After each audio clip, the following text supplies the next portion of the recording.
No, another bit I forgot I was going to say on that is, so to do with parasitic consciousness, let's take AI for example. It cannot create, it can only, you can have to give it data for it to give you anything, for it to create. Without any input, it won't do anything.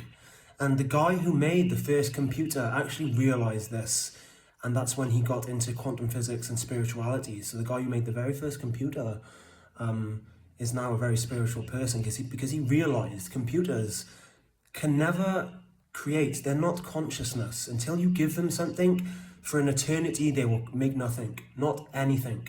Humans are creators. And you might say, oh, but we've created from our experiences. There was a time when there was no experience and we literally created. And I'll give you an example.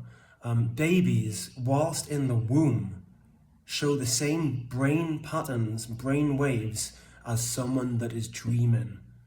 The exact same. That baby is dreaming without any stimulus, without any sensory input, without seeing anything, without hearing anything, without knowing anything. That baby dreams. It's consciousness. And when people wake up to how powerful they are, this whole world changes. It was in that book that I think I mentioned on one of my videos before by Kalen Jr.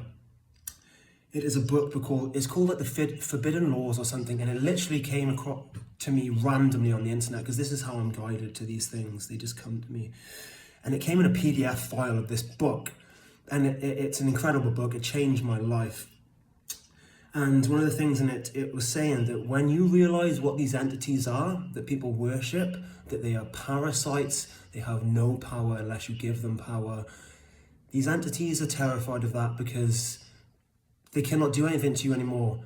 And when people keep realizing that, their power gets less and less and less. And it was funny that that book, it just came randomly on the internet. It's very hard to find. And that PDF then disappeared. But the very next day, so that night after I'd found that book and I started reading it, I got very heavily attacked by archons because they were trying to dissuade me from reading it, I suppose. I also seen a vision of a hand going like that, beckoning me, and that was, I guess, my higher self telling me to investigate further. The very next day, my colleague in work brought that book in. He said, I've got something for you to read, James, and it was that book. So this is how synchronicities happen. He showed me it. I didn't read it because I was reading it online. He never mentioned the book again. Actually, when I started talking to him about it, he almost didn't acknowledge that happened. So, yeah, incredible. You are the creator. They are parasites. They cannot create. They have no power.